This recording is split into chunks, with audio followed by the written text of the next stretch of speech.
Football continues in the Carolinas regardless of who is on the field. Now the Carolina Panthers travel to Washington. Let's get you prepared for kickoff against the Commanders on Sunday.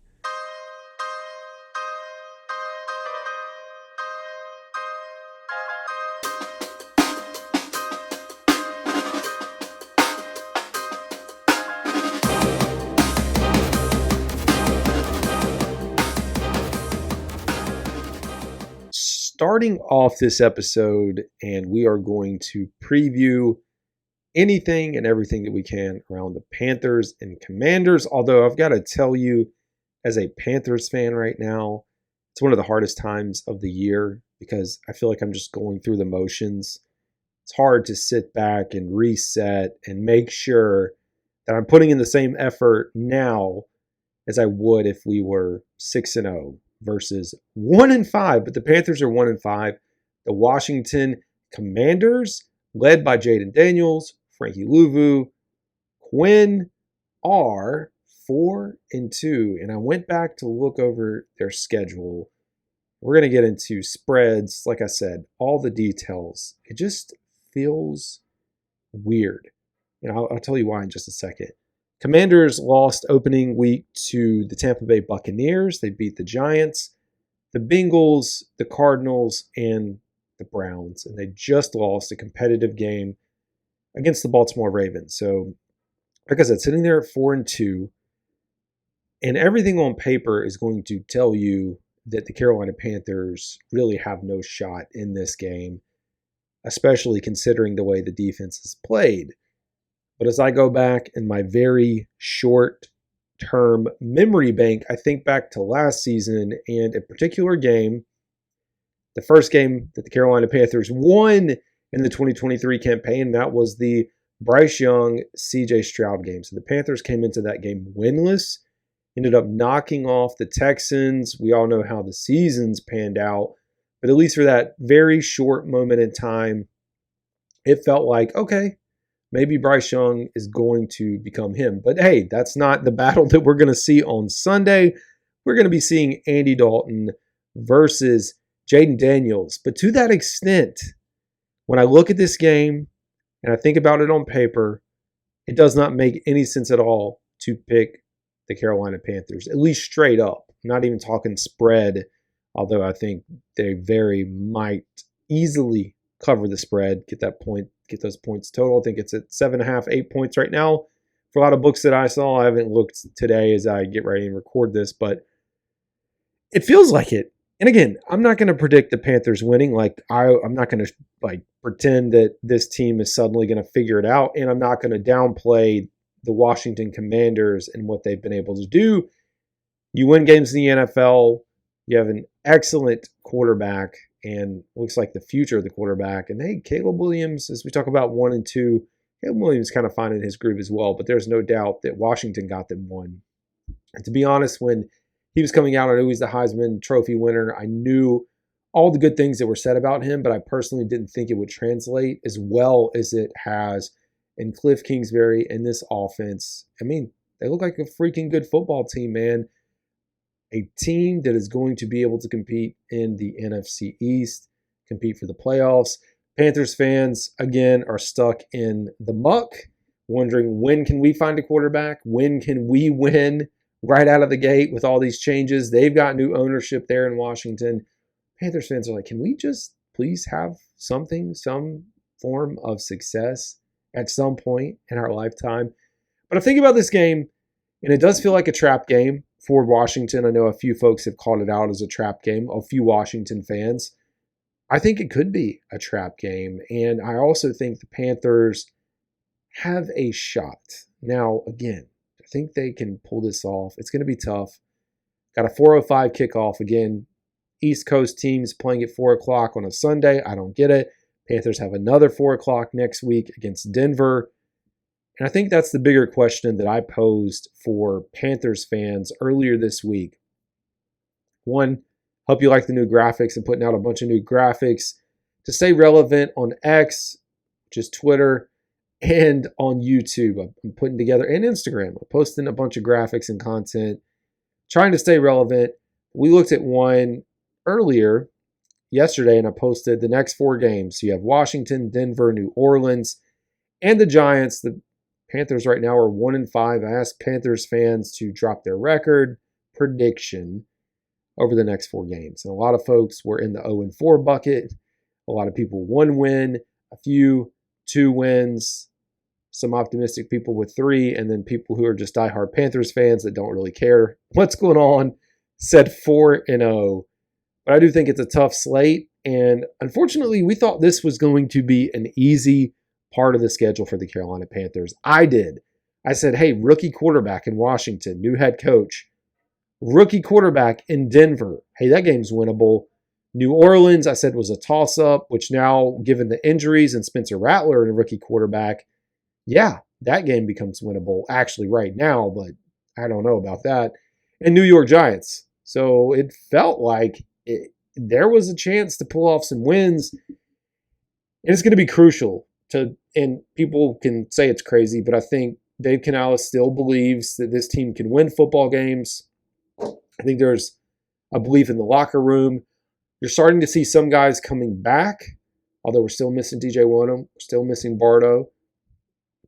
Biggest news in Carolina, Jonathan Brooks activated this week. Now, he's probably not going to play. I mean, he's got 21 days, so we may not see him until New Orleans. It's going to be a while, I think, before we see him back on the field. But it's positive news, and I was on ESPN Warming today. We were talking about it with my man Randy Slack, and we were just, hey, how do you feel about Brooks returning? I said it's positive news for the Panthers. Maybe it's what you write off into the rest of this year. I can't tell you. It's good news, but it does mean somebody's getting their reps taken away. So Miles Sanders, as we talk about trade speculation, trade deadline, and I don't know who thinks they could pick him up and do something, but Miles Sanders possibly available, or Raheem Blackshear. Now, Raheem Blackshear has a little bit of an edge because he is the punt returner and kick returner. So you'd have to have somebody back there to replace him. We know Xavier Legette does kick returns, but you still need someone to do punt returns. So that'll be a storyline to watch. I don't think this team is going to carry 4 running backs on the active roster. And taking it back, going in here, we were talking about how this was going to be an easy stretch with a lot of rookie quarterbacks. And I think it is a big moment. Again, not saying that the Panthers are going to go on a run, but I think Dave Canales believes it. And I think the further we get away down in the loss column, get away from even being close to competitive and being able to make a run, we're likely going to see Bryce Young. And so that's the storyline that sits underneath all this, is when does Bryce Young come back? When do we see him again? Because Panthers fans still think it's going to happen. Whether he gets traded, I just don't see it right now. I think it's more of a, hey, let's give you one more evaluation. Although some people are saying, hey, you got your evaluation. Dave Canales saw what he saw. He thinks what he thinks. And maybe he's just ready to go ahead and move on. And that's always a possibility. So next 4 games, very tough stretch for the Carolina Panthers. Yeah, and when we talk about the Commanders, we can't talk about the Commanders without talking about their defense. And we're going to get into a comparison of the teams in a minute. But man, led by Bobby Wagner, who I don't even know what year he is in. Let's see. How many years of experience? This guy feels like he has been around the block for forever. So he was drafted in 2012. I don't know why it feels like he's been in the league much longer. Either way, let's see. 1, 2, 4, 6, 8, 10, 12. This is year 13. Gosh, year 13. Over 1,700 tackles for his career. 35 sacks, 7 forced fumbles, 13 interceptions. I mean, quite the resume. I don't know many linebacker resumes for the Hall of Fame, but it feels like he is likely a future Hall of Famer. But he's still got the juice, man. Still got the juice. So he leads the team with 57 tackles, 2 sacks right now. And, of course, our man Frankie Louvu with 39 tackles, 3 sacks. Panthers have held their own so far this year. The offensive line, who last year was terrible, has been great. this season. And even with injuries, with Brady Christensen filling in, with Josh Nijman, guys going down, they're still maintaining it, still running the ball well, still protecting Andy Dalton. I think a lot of that is centered around getting the ball out fast, which is what Andy Dalton can do.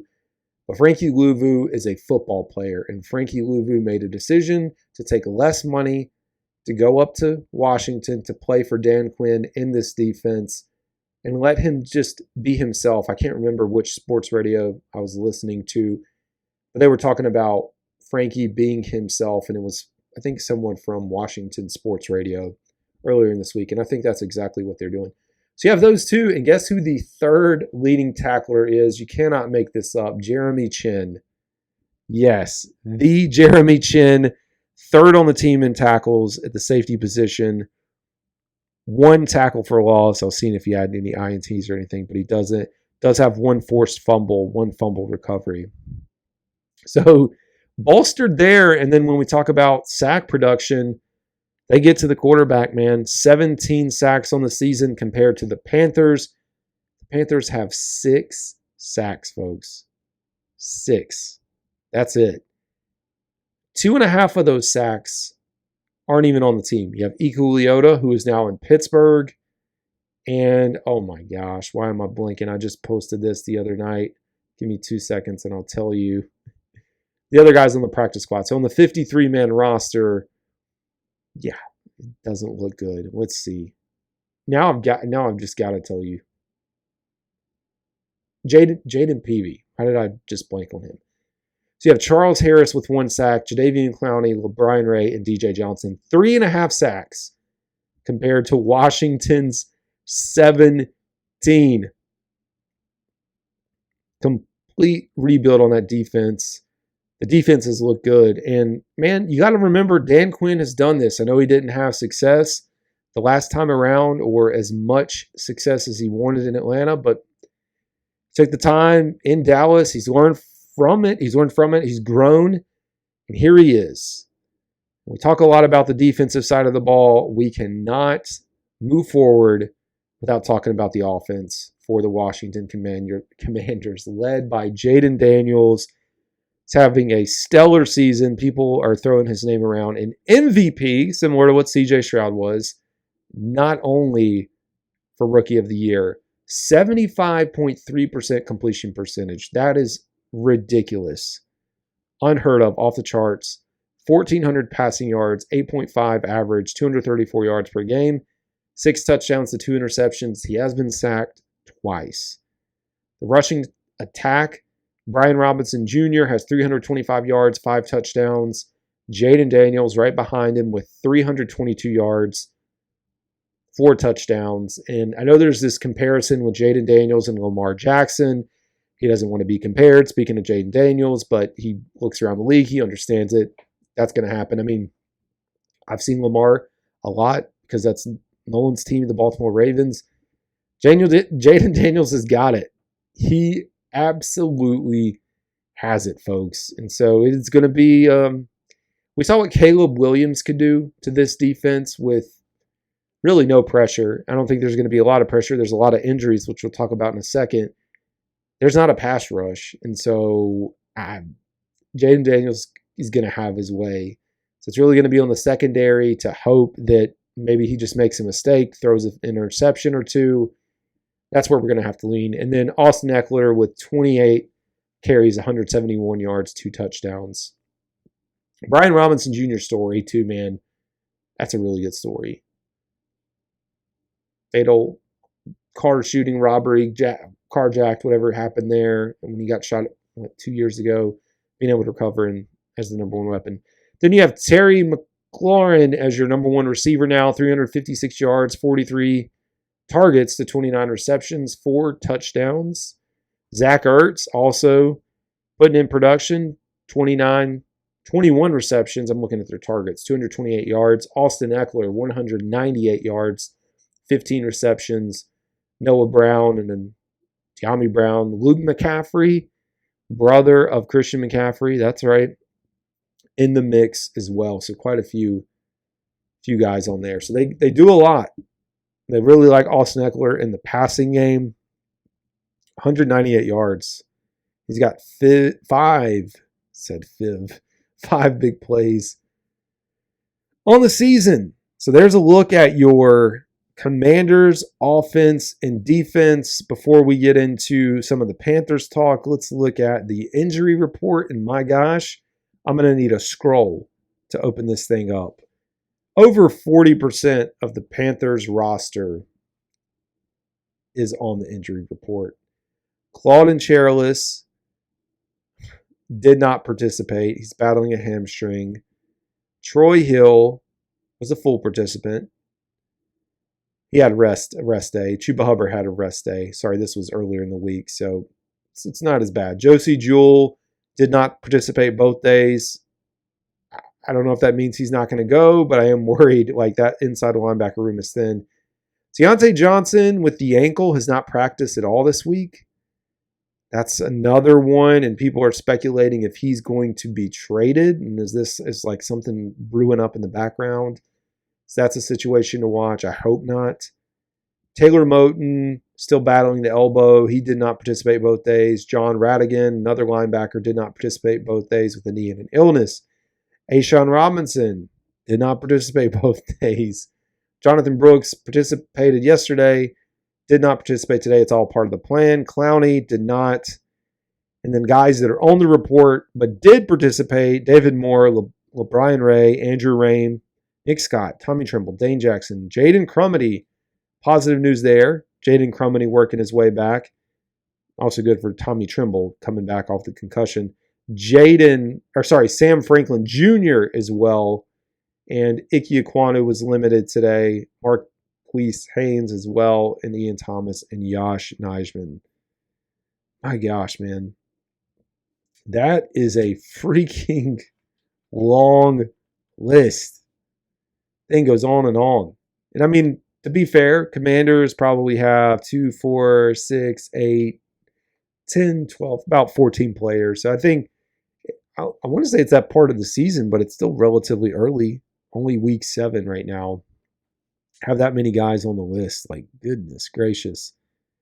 Let's go ahead and take a look at the stat comparison between these two teams. We are coming in with the number 2 scoring offense. Talked a lot about the offense. The number 2 scoring offense in the NFL with the Washington Commanders, putting up 29.7 points per game. And guess what? They face the worst defense in the NFL in points allowed with 33.8. There is a very good chance they could put up 35 to 40 points. Easy. The only way the Panthers can remain competitive is putting up as many points. Like, it's a shootout. That's what the team that we've seen so far. I will tell you the Panthers have been competitive. We've seen them crumble away a few games, not counting the first 2 games. But since Andy Dalton has taken over, we've had a competitive football team here. Yards per game, they are 5th, 378. Panthers on the defensive side, 379, which ranks 29th. They're putting up 6.1 yards per play. The Panthers are giving up 5.9. Third down efficiency, they are 2nd in the league, almost 50%. You got to think a lot of that ties into a quarterback that's completing 75% of his passes, 48.61, and a quarterback that can move. Third down efficiency for us, we are 30th in the league at 47%, so shouldn't see much of a drop-off if you are the Washington Commanders. Red zone scoring, touchdown percentage, 75% of red zone scoring results in a touchdown. So you get in the red zone, there's a good chance you're going to get a touchdown against us. Very good chance. The Commanders right now are 57.69%, which is 14th. Look at the offensive side of the ball. The Panthers slowly creeping up offensively. Still number 28 in the league as far as points per game. I mean, we know those first 2 games really set them back, but 17.2. Commanders giving up 24.2, ranks 22nd. Yards per game for the Panthers, almost 200 at 298, which is 25th. Commanders giving up 354, so number 22. We talked about points per play, yards per play. The Panthers red zone, which is not red zone, excuse me. We'll get to red zone in a second. Offense, Third down conversions, 30.99%, 26. Commanders also not good on third down, 46%. And then fourth down efficiency, well, who cares about fourth down? I mean, we do, but we don't. Red zone scoring touchdowns, 53.3%, which is number 17 for the Panthers. And the Commanders aren't much better in the red zone on defense, giving up the ranks at 70% touchdown scoring percentage if you get there. So number 29. Yeah. Panthers average 4.7 yards per carry, which is ninth. Washington is giving up 5 yards per carry. Folks, the recipe for this game, just like every other game, is run the ball, run the ball, run the ball. Stop abandoning the run. Let Chuba Hubbard, who is top 3 in the NFL right now in rushing yards, let him get the ball. Let this offensive line work. Keep the Washington offense off the field. Not going to say it's going to absolutely work, but hey. Other side, Washington is averaging 5.1 per carry, which isn't bad, and 157 yards per game, which is 5th in the NFL. We know the Panthers are giving up tons of rushing yards, 153, which is 30th, and they're 4.5 yards per carry. So rushing defense, not great. Talked about passing and passing efficiency of Jaden Daniels. I guess it's a decent time to switch over here, talk a little bit about the Carolina Panthers. Let's look at Andy Dalton, 95 of 144, 66% completion percentage, 896 yards, 7 touchdowns, 4 interceptions. He's only been sacked 5 times. For comparison, so Andy Dalton's played in 4 games, sacked 5 times. Bryce Young played in 2 games and was sacked 7 times. Let that sink in. That just shows the difference in the quarterback play.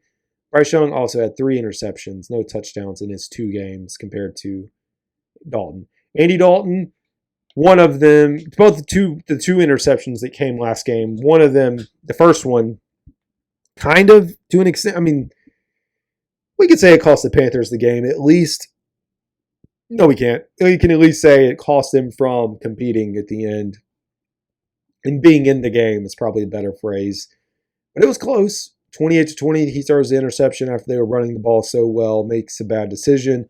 The other interception came late at the game, so yeah, not much there. All right, rushing attack, Chuba Hubbard, like I said, 3rd in the league right now. Now Saquon Barkley will easily overtake him. Not easily, but should overtake him. He's a game behind, so he does have that advantage, Chuba Hubbard. 485 yards, 5.6 yards per carry, 2 touchdowns, averaging about 80 yards per game. Miles Sanders has 98, and that's really your mix. We've seen a few rushes with Leggett, Deontay Johnson, Boone, and a little bit of Mingo. Receiving, Deontay Johnson, let's see, 29 receptions, 340 yards, 3 touchdowns. He continues to excel with Andy Dalton at quarterback. Xavier Leggett scored again last game. Apparently he's got a second horse celebration, touchdown celebration if he scores 2 touchdowns in a game. So maybe we get to see that. 16 receptions, 174 yards, 2 touchdowns. Mingo is 3rd right now with 12 for 121. Adam Thielen, 8 for 109. And then Jalen Coker, 7 for 98. We're seeing a lot of Jalen Coker. So when we talked about the receiving core today on ESPN Wilmington, we talked about Deontay Johnson, who I don't want to leave, Xavier Leggett, and Jalen Coker right now is your 3. I think Jalen Coker last game got more snaps than Mingo. I think we'll continue to see that. Yeah, definitely a good thing for the Carolina Panthers. Coker continuing to grow and close to scoring. You got a little bit of production now, too, out of Jatavian Sanders. He's coming alive, and Chuba Hubbard as well. Tommy Tremolino has been banged up, and David Moore has had a few catches. Defensively, Xavier Woods is your leading tackler, 44 tackles. Shaq Thompson is still 2nd, 35. Troy Hill with 32. Having a cornerback, a nickel cornerback at that, on the 3rd on your team in tackles is never a good thing. Josie Jewell, who's has been out for a little bit, 30. Mike Jackson, another cornerback at 29. J.C. Horn at 27. You want to see linebackers leading the way, and that's what we just aren't having that. Ashawn Robinson with 27. Trevin Wallace has 19 solo tackles, 27 total tackles. He actually ranks 5th right now among as I record this, drafted players, defensive players, in solo tackles. And he's only played in 2 games. So I think Panthers got him one. Sure, he's making some mistakes out there, working on communication, trying to get it better. It'll get there. But I do like having him out there and getting the reps. And if you are a Panthers fan, that's really the storyline is, can we get somebody out, get these young rookies out, get them playing experience, and same old story, but build for the future. So coming out, and this is the state of, I don't know how many of y'all listening to the weekly press conferences or pay attention, but since Bryce Young has been benched, it's been the weirdest thing. And I understand because he was the number 1 overall pick, because he started and played last year, because he started 2 games, everyone asks questions about him. But there aren't many media members that spend this much time talking about a backup quarterback. And that's what Bryce Young is.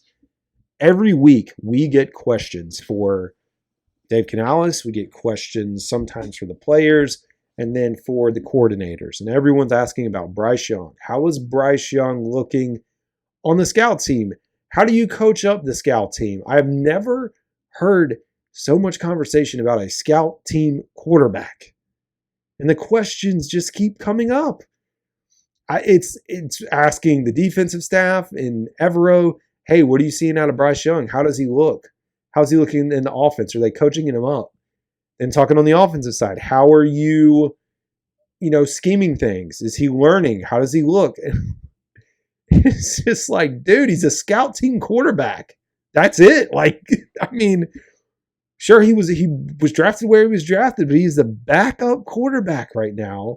I don't know what you expect, that there's going to be this magic light bulb that goes off right now in this moment, and now he just trots back onto the field like things are working well and say, oh, yep, here we go. It blows my mind. It really blows my mind. I'm just tired of it. And that's part of the reason I thought he would get traded sooner than later is like Dave Canales and company. If I was them, I'm just going to get tired of it. I do not want to hear you asking me about my backup quarterback right now. But that's a conversation for another day. It's a little bit of just I guess it's the nature of this is what happened. And now there's going to be continuous conversation around this topic until he's traded and no longer here or the Panthers move back to him. So we'll see. Now, the other thing, talking through just what I hear during the week, there has been a lot of questioning when we talk about how bad the defense has performed. I mean, nobody's shying away from it for the Carolina Panthers. There has been talks, these questions asked, if they have thought about changing the front. A lot of Panthers fans, for those who don't know, we're in a 3-4 scheme. We're in a 3-4 scheme, but the primary set that we play in is the nickel package. So 5 defensive backs on the field. Just calling that out. So if you go back and look at the snap counts, you can see that Troy Hill is on the field 75-85% of the time. So we're in the base nickel defense, a majority. So not really in the 3-4, but it just furthers along, though, the question that Carolina Panthers playing in this 3-4 or nickel package with the 3-4 is just not working. And so there are questions that have been asked with the defensive coaches if there's thoughts about moving to a 4-3.